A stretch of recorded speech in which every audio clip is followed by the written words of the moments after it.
Lalu pelaku mendatangi kamar korban yang saat itu sedang tidur.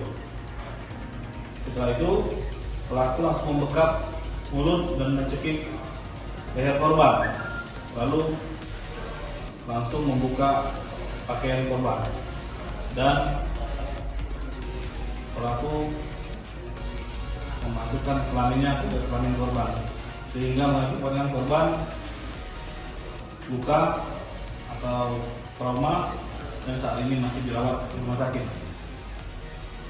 Untuk pelaku sendiri kami amankan.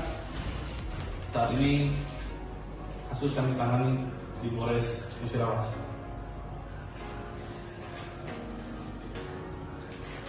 Adapun barang bukti yang kami amankan yaitu